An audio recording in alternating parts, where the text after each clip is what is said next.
Halo guys, balik lagi sama gue Daryl di This Is Daryl Channel. Hari ini gue excited banget karena gue hari ini bakal share sesuatu yang penting banget, yaitu adalah momentum tools yang gue pakai untuk trading gue. Dan ini belum pernah gue sharing ya teman-teman, tapi hari ini gue memutuskan buat sharing ke kalian. Ini benar-benar yang pure gue pakai supaya kalian juga bisa pakai dan kalian juga bisa menikmati progresnya ya, dan bisa, gue harap bisa cuan tentunya gitu ya.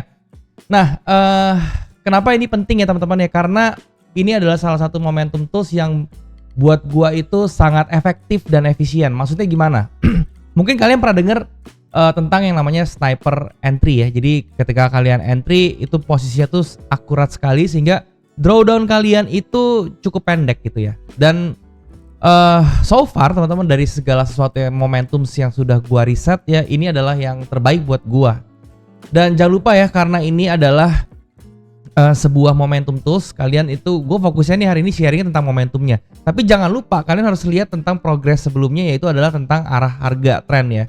Jadi kalian tuh nggak bisa pakai ini tuh dimanapun ya, tapi kalian harus melihat situasi dan kondisinya gitu. Dan gue akan jelasin hal ini step by step secara detail gitu ya, supaya kalian bisa pakai. Dan video ini cocok banget buat kalian yang merasa susah banget untuk trading ya. Apalagi di pair-pair tertentu seperti XAUUSD dan segala macamnya yang volatility-nya tinggi ya, kalian merasa kenapa akhir-akhir ini trading XAU itu susah banget gitu. Dan mungkin ini video bisa menjadi jawaban buat kalian ya, jadi kalian bisa tonton video ini sampai habis. Tapi sebelum itu teman-teman, gue mau ngingetin kalau misalnya kalian pengen trading forex tapi kalian belum punya broker, kalian bisa coba namanya Okta. Link pendaftarannya ada di deskripsi di bawah. Terus kalian bisa daftar dan deposit menggunakan kode promo buat dapat bonus deposit, sehingga kalian bisa menghemat budget kalian juga gitu ya. Nanti bonus depositnya bisa buat kalian tradingkan. Kalau misalnya cuan, kalian bisa ambil profitnya kayak gitu. Nah, ada hal penting lagi, karena ini kan gue ngomongin tentang momentum ya.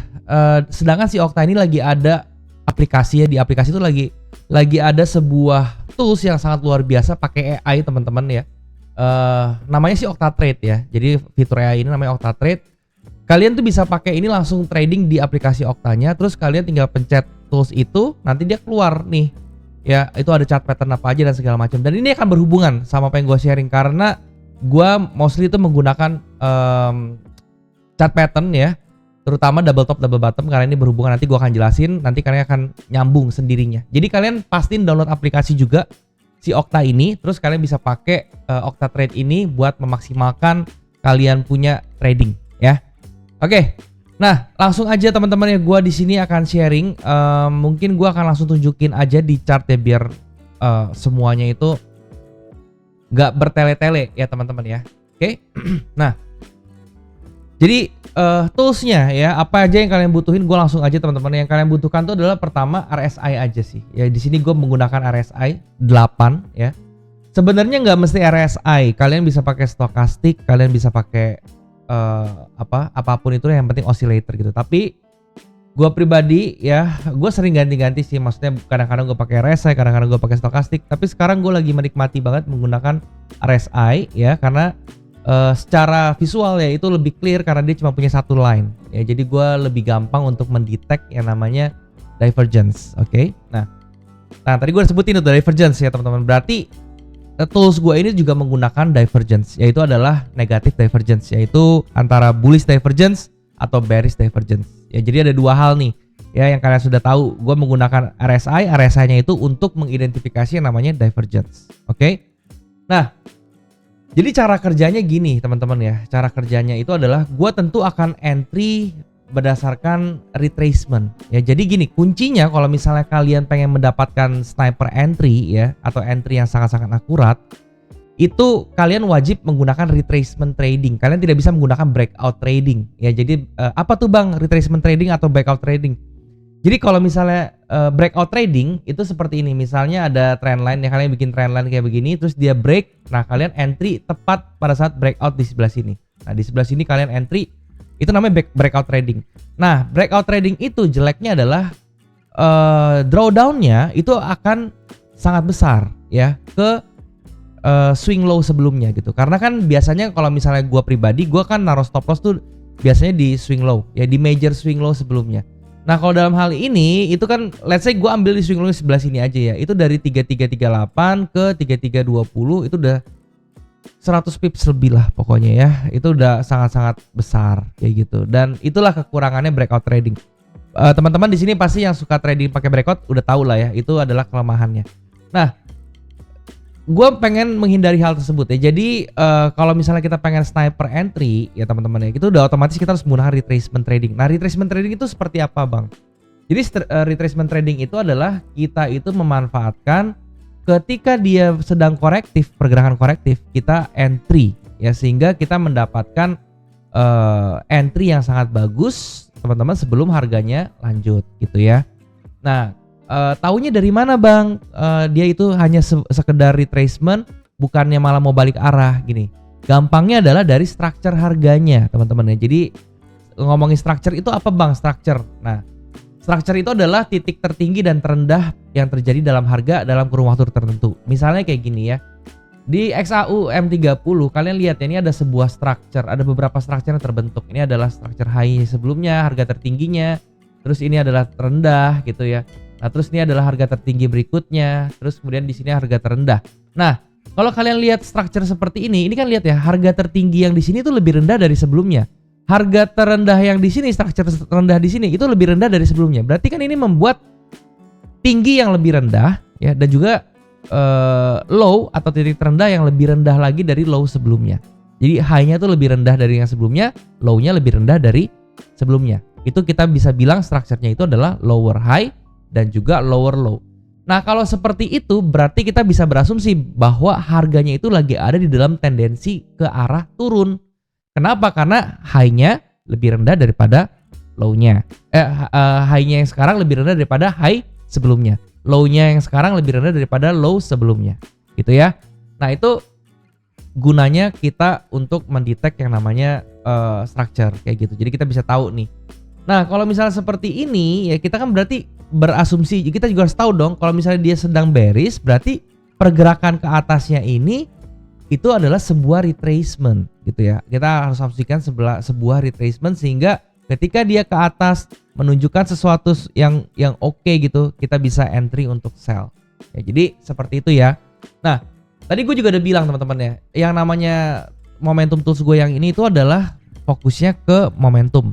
Tapi gue bilang juga kalian harus memperhatikan yang terbesarnya itu adalah tentang arahnya atau trennya. Ya, jadi kalian harus pakai itu, kalian harus ingat itu.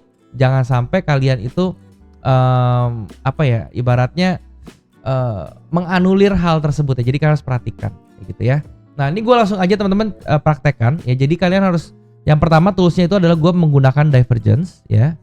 Jadi adalah gue mendetek dulu ya, gue cari dulu teman-teman ada yang divergence, negatif divergence yang terbentuk atau enggak ya.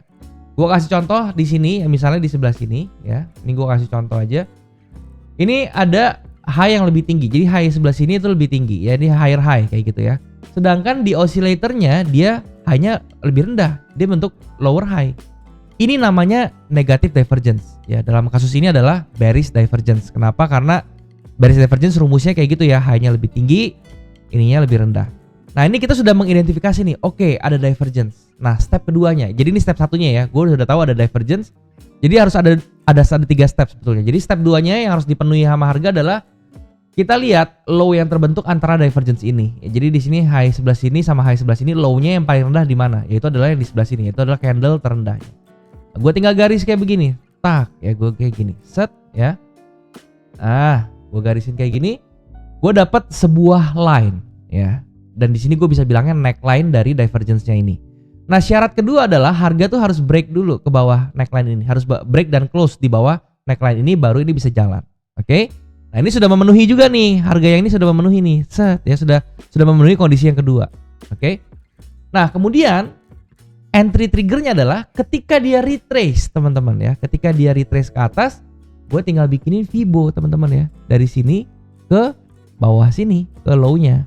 Gue bikinin Fibo. Terus entry zone gua itu adalah dari mulai 61 sampai 78 ini. Oke. Nah, ini adalah entry zone gua nih. Dan stop loss gua itu adalah di atas 886 sampai di atas 1. Oke, jadi ini adalah stop loss zone gua ya. Gua lebihin sedikit set gitu ya. Nah, ini adalah stop loss gua ya. Gua nanti nih, kenapa gua kasih area? Karena gua nanti akan menyesuaikan dengan situasi kondisi. Ya kalau misalnya ini terlalu pendek ya gue bisa taruh aja di atas swing low, swing yang terbentuk gitu ya. Gak pusing gue kayak begitu. Oke. Nah, ya udah seperti ini. Nah, dalam kasus ini teman-teman, ya ini gua hapus aja ya seperti ini. Dalam kasus ini kalian bisa lihat ya, ketika dia masuk ke sini, dia langsung mantul ke bawah. Gitu ya. Dan ini mengkonfirmasi, kalian lihat ya, ini bisa dibilang sebagai sniper entry. Kenapa? Karena kita entry-nya tuh pas ya teman, drawdown itu sedikit sekali. Dia naiknya tuh sedikit banget terus dia langsung jatuh ke bawah. Nah, kalau kayak gini setupnya itu adalah kita short position di antara sini, let's say di sebelah sini ya. Terus kalian stop loss di sebelah sini ya, di area-area sebelah sini tergantung nanti ya, terserah kalian mau di atas ini juga boleh. Terus kalian bisa ambil risk reward ratio kalau untuk awal-awal 1:1,5, let's say itu cukup dan itu udah kena banget jauh. Kalau misalnya kalian sudah fasih, kalian bisa main di 1:2. Kalau misalnya stop lossnya kecil sekali, kalian bisa main di 1:2, 1:3 malahan. Kalau stop lossnya kecil. Tapi kalau stop lossnya agak lebar seperti ini, misalnya kita taruh di atas gitu ya, kita mainnya di 1:1,5 sudah cukup ya. Jadi itu yang dinamakan cara memanage trade teman-teman. Jadi kalian harus manage sesuai dengan apa yang terjadi di yang market kasih ke kita. Kita harus manage itu ya. Oke. Nah, ini bukannya main-main ya teman-teman ya. Kalian bisa coba backtest kalau kalian nggak percaya ya. Karena ini adalah hal yang sampai sekarang yang katanya orang trading di XAU kok susah banget. Gue pakai cara seperti ini teman-teman. Gue tidak merasakan hal tersebut ya. Karena selama lu baca arah trennya betul dan selama lu gak gatelan tangan lu mesti sabar nunggu momentumnya, nunggu ini semua terjadi, trade lu aman. Ya gue bisa bilang seperti itu. Trade lu tuh aman banget ya. Ini bisa lu cari di manapun ya. Kalau di kejadian manapun lu bisa cari ya kondisi seperti ini. Ini bukan divergence. Pokoknya ini bisa banyak banget ya, kalian bisa cari di kondisi bullish, bearish itu pun kalian bisa tetap cari ya. Kalau kondisi bullish bisa gue bilang ini divergence. Nah, ini contohnya ya. Ini gue geser ya, teman-teman. Ini dari sebelah sini ya, dari low sini ke sini, ini bikin lower low. Sedangkan di RSI-nya dia bikin higher low. Ya, ini adalah bullish divergence nih, yang kayak begini modelnya. Caranya sama ya, ini kalian identifikasi dari low ke low sini high-nya yang mana. Gue dapat high-nya ini sebelah sini. Gue garis ya. Dia sudah break ya. Ini sudah syarat kedua kan dia harus close break di atas. Sisanya gue tarik Fibo teman-teman. Easy peasy. Gue tarik Fibo seperti ini. 618 ya. Bam kayak begini. Gue garisin udah selesai. Kalian lihat dia retrace 618 naik langsung. Ya. Jadi gue bilang kalau misalnya ini gue nggak cukup waktu buat gue kasih lu tahu lu backtest semua. Kalian bisa backtest sendiri, jangan males ya. Karena gue udah kasih tahu nih pancingannya nih. Kalian jangan, gue nggak kasih ikan ke kalian, gue kasih pancingannya kalian supaya kalian bisa belajar juga teman-teman. Karena jujur ya teman-teman, forex ini tuh trading itu butuh latihan ya. Bullshit kalau misalnya gue genius bang, gue cuma belajar sendiri, gue udah tahu tekniknya, gue nggak usah latihan, gue bisa berharap pengen konsisten, pengen cuan. Bullshit ya. Gue latihan itu gila-gilaan ya, di trading ini gue latihan gila-gilaan. Gue backtest kayak orang tolol gitu ya, berapa ratus chart. Tapi itu semua bermanfaat gak sih? Jujur bermanfaat ya. Jadi saran gue, kalau gue bilang kayak begini, lu lakuin teman-teman ya. Yang gue bilang, kalau gue bilang lu suruh latihan, ya lu latihan gitu. Karena gue udah kasih toolsnya yang bagus begini, tapi lu kagak mau latihan, percuma gitu ya. Nah jadi ini udah oke banget ya cara seperti ini ya. Kalian bisa pakai di time frame manapun. Jadi jangan ada yang nanya lagi di kolom komentar nanti, bang ini di time frame berapa? Terserah lu ya, lu mau entry time frame entry-nya di mana? Di sini gue contohnya di M30 gue mau entry. Ya lu pakai M3, ya lu bisa pakai di M30. Kalau lu mau pakai, bang gue pakai di M5 gimana? Ya bisa aja lu pakai di M5 ya, lu cari, lu bisa dapat di M5 juga gitu ya. Di M5 juga nggak masalah, nggak ada masalah apa-apa. Kalau di M5 lu tinggal cari aja yang ada divergence-nya gitu ya. Ya lu tinggal terapinnya caranya sama gitu. Jangan dikompromi-kompromi ya. Misalnya kayak gini nih, ini divergence, tapi dia belum nih, low-nya belum di break, belum di break close, terus lu udah main tarik Fibo-nya, itu nggak boleh ya. Jadi lu ulang video ini kalau misalnya gua kecepatan ya, lu bisa ulang video ini atau lu bisa lambatin video ini gitu ya. Lu pelajari, lu dengerin yang gua ngomong, terus lu praktekin, lu latihan ya. Dan itu udah pasti lu bisa memanfaatkan teknik ini yang gue kasih kayak gitu. Oke? Itu aja sih teman-teman yang mau gue sharing ya. Semoga bisa jelas ya apa yang gue tanyain. Kalau ada yang kurang jelas nih ya, kalian bisa komen aja di bawah ya. tanya yang kalian bingung tuh di mana, gue pasti akan jawabin komen kalian ya. Nah, dengan ada tadi gue bilang nih, cara gue ini kan ada nyambung ya, biasanya terjadi di divergence terjadi di double top, double bottom gitu ya. Nah, kalian bisa tuh pakai aplikasi yang gue bilang tadi di Okta. Makanya kalian download aplikasi Okta di App Store maupun di Play Store kalian. Kalau di Android namanya Octapulse.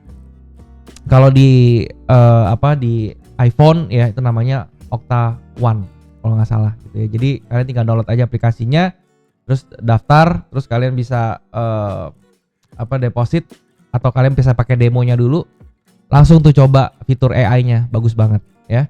Itu aja teman-teman, thank you buat kalian yang sudah nyempat nonton video ini. Sampai jumpa di next video. Jangan lupa semua orang bisa cuan, salam sukses. Bye.